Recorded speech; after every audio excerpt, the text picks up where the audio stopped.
AIDS کی مریضہ کیتھی Bennet پچھلے 22 سالوں سے اپنی بیماری کی دیکھ بھال کے لیے مختلف اینٹی ریٹرووائرل ادویات لے رہی ہیں۔ ان کا کہنا ہے کہ ان کی زندگی کسی بھی صحت مند شخص جیسی ہی ہے۔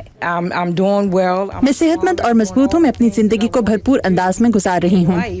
ریسرچرز کے مطابق امریکہ اور دوسرے ترقی یافتہ ممالک میں اینٹی ریٹرووائرل ادویات کے استعمال کے ذریعے ایڈز کے مریضوں کی امکانی زندگی کا دورانیہ 81% تک بڑھا دیا گیا ہے، لیکن غریب ممالک میں HIV ایڈز اب بھی کئی جانوں کے زیاں کا باعث بن رہی ہے، اور اس کی بڑی وجہ ایڈز کے مریضوں کے لیے مؤثر علاج کا دستیاب نہ ہونا ہے۔ تقریباً 1 عشرے قبل اس وقت اس حوالے سے تبدیلی آنا شروع ہوئی جب ان ممالک میں پہلی اینٹی ریٹرووائرل ادویات کو متعارف کروایا گیا۔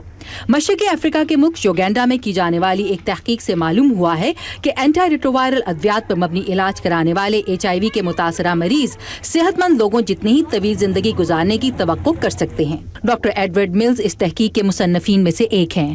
زندگی کے متوقع دورانیے پر یہ افریقہ میں کی جانے والی پہلی تحقیق ہے۔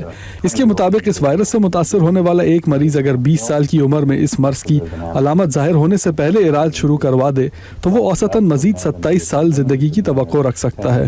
مردوں میں یہ شرح خواتین کے مقابلے میں کچھ کم ہے کیونکہ مرد اکثر دیر سے علاج شروع کراتے ہیں۔ واشنگٹن کے وٹمن واکر کلینک کے ڈاکٹر رے مارٹنز HIV ایڈز کے علاج کے ماہر ہیں۔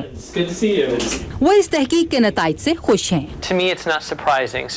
یہ حیران کن نہیں، کیونکہ ادھر امریکہ میں کی جانے والی کئی اسٹڈیز سے HIV ایڈز کا باقاعدگی سے علاج کروانے والوں کی زندگی کا صحت مند لوگوں جیسا طویل ہونا ثابت کیا جا چکا ہے۔ میرے خیال میں یہ ادویات انتہائی مؤثر ہیں اور ان کے زیادہ نقصان دہ اثرات نہیں ہیں۔ طبی ماہرین کے مطابق اس تحقیق سے ترقی پذیر ممالک میں صحت عامہ کے اداروں کو پیش آنے والے ایک نئے اور بڑے چیلنج پر بھی روشنی پڑتی ہے، اور یہ ایڈز کے مریضوں کو بڑھتی ہوئی عمر کے صحت کے مسائل کے حل کے لیے مؤثر ادویات اور دوسری سہولیات پہنچانے کا چیلنج ہے۔ ہمیں یقین ہے کہ اس تحقیق کے نتائج کسی طویل دورانیے کی وبا کی روک تھام میں منصوبہ بندی کے لیے انتہائی اہم ہے۔ ریسرچرز کی رائے میں اس وقت جواب طلب سوال یہ ہے کہ آیا اس وقت دنیا کے مختلف علاقوں میں ایڈز کے علاج کی سہولیات کے فرق کو ختم کرنے کے لیے مالی ذرائع مہیا کیے جا سکتے ہیں یا نہیں؟